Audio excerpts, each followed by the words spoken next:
sallallahu alaihi wa alihi wasallam yake cewa Allah ya ce, hadisul qudus kenan ko?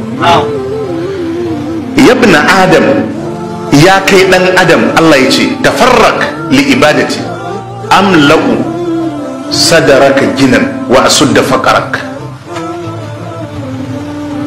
wa illa taf'al mala'atu sadaraka shukulan wa lam asudda faqarak. Allah ya ce ya kai dan adam, tafarrak li ibadati, ka sake jiki ka bauta mini. Tafarrak li ibadati, ka tsaya ka bauta mini da gaskiya. Mala'atu sadaraka ginan, Allah ce zan cika kirjinka da wadatar zuci. Wa asudda faqarak, sai in toshe kofofin bukatunka.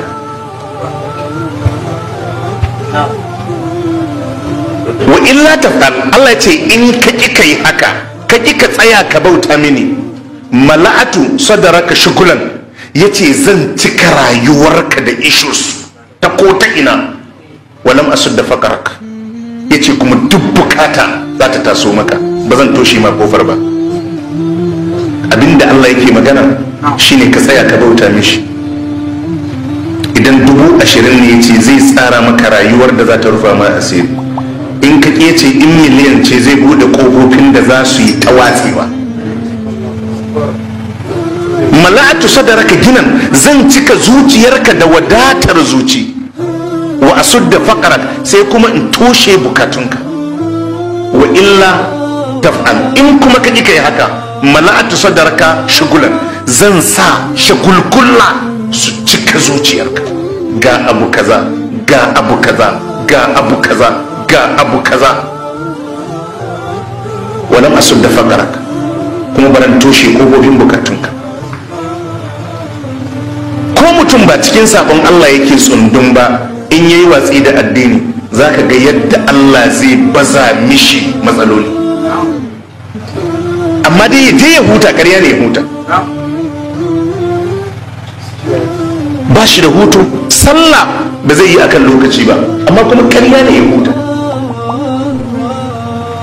Tun da gari ya waye, ya yi nan, ya buga nan, a bugo can, a buga can, a yi can. Allah ce ba zai bar shi ya zauna lafiya ba.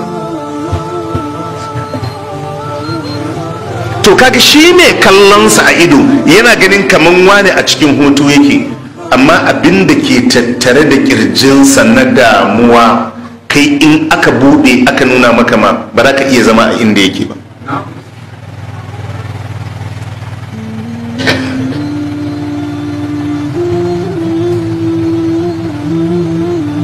Ka dawo kan sabon Allah,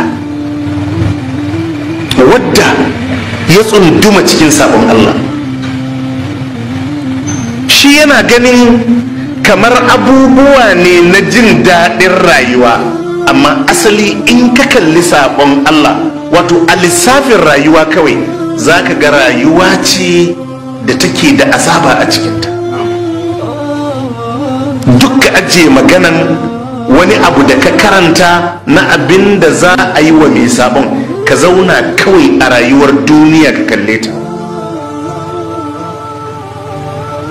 Ibn al-Qayyim ya kawo cikin addahu waddawa da yake magana akan sabon Allah, akwai az-zunubul bahimiyya, yace akwai zunubai sabon Allah na dabbobi, wanda duk wanda ya siffanta da waɗannan sabon Allah, rayuwarsa yace in kai tsam ba za ka iya bambance ta da na dabbobi ba. Sai fara kawo irin su zinace-zinace, su bin mata da sauransu.